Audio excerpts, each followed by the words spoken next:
Sorry, I can't help you. I'm off the clock. If I said this to you, would you know what I was saying? Or would your heart start to pound, your palms get a little sweaty, and you think, I don't know how to respond to that? Well, never fear. Today, I'm going to help you learn 10 phrases that I use every day, and you can too. Hi, I'm Vanessa from SpeakEnglishWithVanessa.com, and like always, I have created a free PDF worksheet with all of today's important everyday vocabulary, definitions, and sample sentences. Plus, at the bottom of the free worksheet, you can answer Vanessa's challenge question so that you never forget what you've learned. All right, are you ready to get started? Let's get started with phrase number 1 that I use every day, and you can too. Phrase number 1 is, I just need more minutes.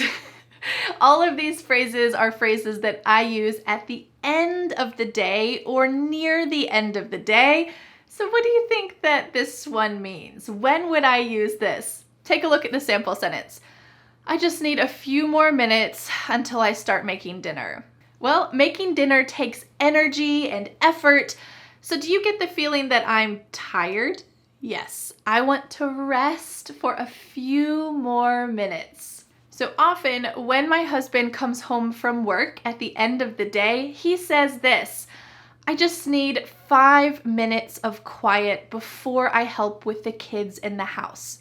Well, this is a very reasonable request. He's had a busy day and he needs a 5-minute time slot just to have some quiet before he jumps into the next job, which is helping with the kids in the house. I just need 5 more minutes, please. Phrase number 2 that I use every day at the end of the day, and you can too, is this one, to wrap things up. Do you think I'm wrapping a birthday present? No, take a look at this sentence. Give me a minute to wrap things up with work and then I can help with dinner. To wrap things up with work. Here we're talking about simply finishing a task. I need to finish this task and then I can go on to the next thing, helping with the kids. I used the word things here because in English we often use the word things just as a stand-in for a general concept.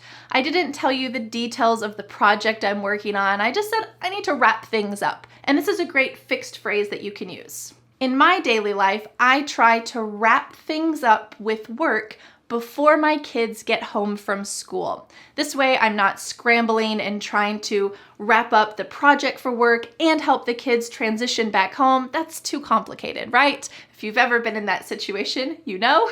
So I try to wrap things up with work before they come home from school. I try to finish my work projects before they come home from school. Phrase number 3 that I often use at the end of the day is to call it a day. Am I calling a day? Hello, day, where are you? No, I'm not calling a day. Instead, when we call it a day, make sure you have all the words in this phrase. We're simply talking about, I'm done with work. I'm going to shut off my computer. So you might say that exactly. In fact, I'm going to call it a day and turn off my computer. It just means my work brain is turned off and now the evening can begin. This is actually a phrase that's often used in the workplace. If you're having a meeting or everyone seems to be working hard, but it's really close to the end of the day, your manager or someone else might say, hey everyone, let's just call it a day and start again tomorrow. These are the words you love to hear, right? It means let's finish what we're working on and start again tomorrow. Let's just call it a day. We've been working so hard. Phrase number 4 that I use every day at the end of the day, and you can too, is to be off the clock. Take a look at this sample sentence. I'm off the clock, so I'm not checking my email again until tomorrow morning. Your work brain has turned off and now it's time to start the rest of your evening. I'm off the clock. Now I know that this is kind of a cultural concept. Some countries expect you to be able to respond to an email or a message from work at any time, but in other countries, if you are off the clock, well, you're not going to respond to anything for work until the next day. And it's healthy to have a good work-life balance, right? It's important.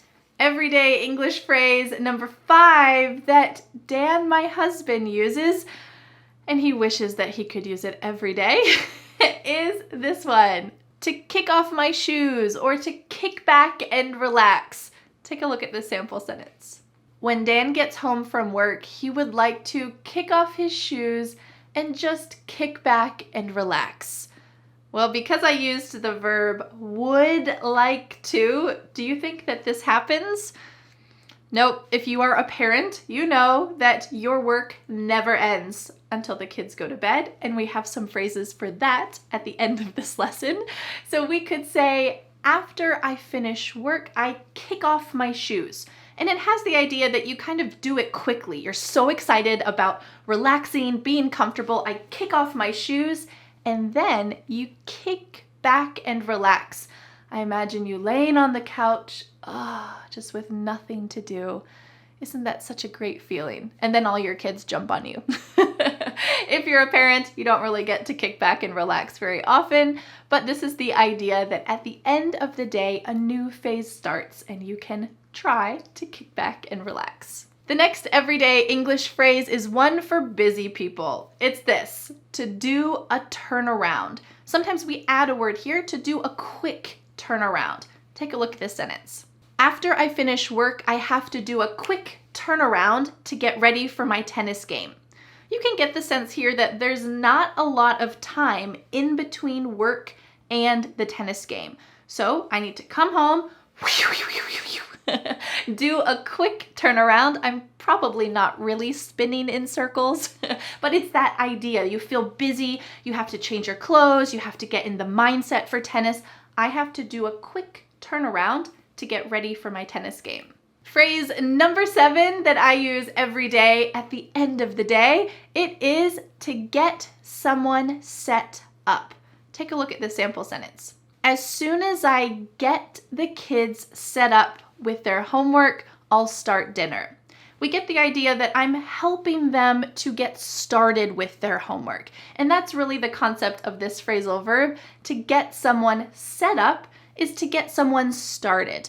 And this is often the case with kids, right? If they have some homework, maybe they need to read a couple chapters in a book, or maybe they need to practice some writing.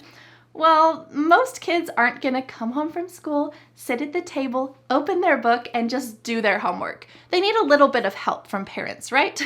So you might help them open their backpack, ask what their homework is, get them a snack. You're getting them prepared to begin their homework. You get the kids set up with their homework. I also use this around dinner time. I say, I need to get my baby set up in her high chair before I bring the food to the table. My baby is at an age where she is running everywhere, grabbing everything, a little bit of a destructive stage. And it's hard to get dinner on the table in a neat way if she's running around. So I will get my baby set up in her high chair. I'll put her in the high chair, clip her in, lock her in, and then I can bring something hot to the table safely. So I will get my baby set up at the table. Vocabulary phrase number 8 that I use every day in the evenings, and I hope happens almost every day, is to spend some quality time. Take a look at this. My family tries to spend some quality time together each evening before we go to bed. Sometimes this is just a simple act of sitting on the stairs of our deck and watching the sunset together. It's quite simple, but it's effective. We're all together, we're physically together, and we're emotionally together. This is spending quality time together. You can use this in a negative sense as well. You might say, we had such a busy week. I felt like we were going from activity to activity to activity. We never really got to spend quality time together. I hope that this weekend will be different.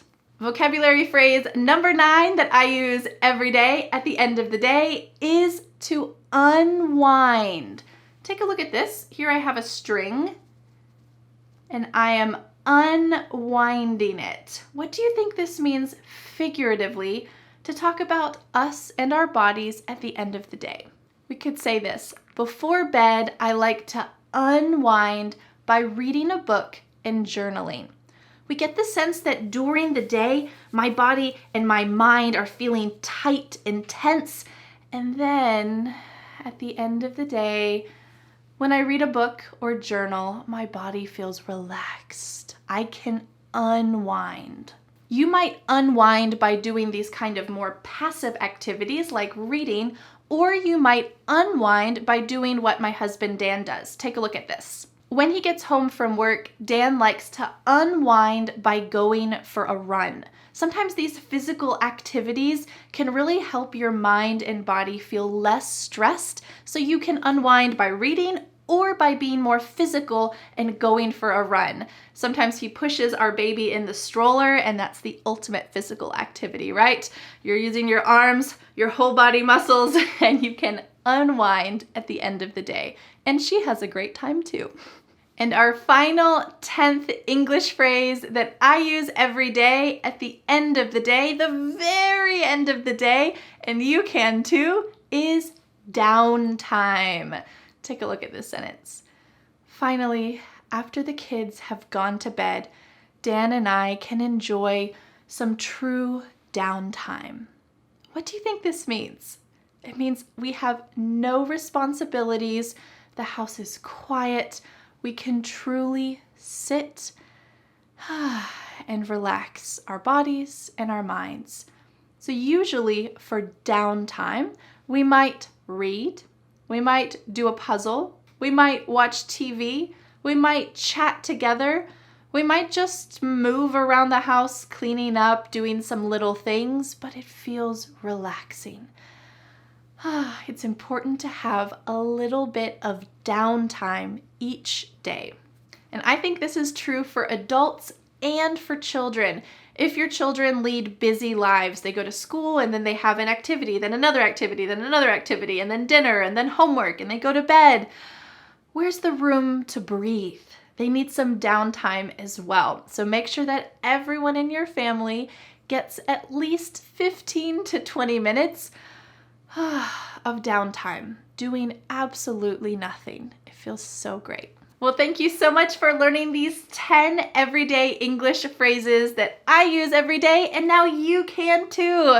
I have a question for you that I would like you to answer in the comments. What do you like to do for your downtime? When you have no responsibilities, nothing else that you need to do, what do you do to help your mind unwind during your downtime? Let me know in the comments. I can't wait to see what you have to say. And don't forget to download the free PDF worksheet with all of today's important everyday expressions, definitions, sample sentences, and you can answer Vanessa's challenge question so that you never forget what you've learned. You can click on the link in the description to download this free PDF worksheet today. It is my gift to you.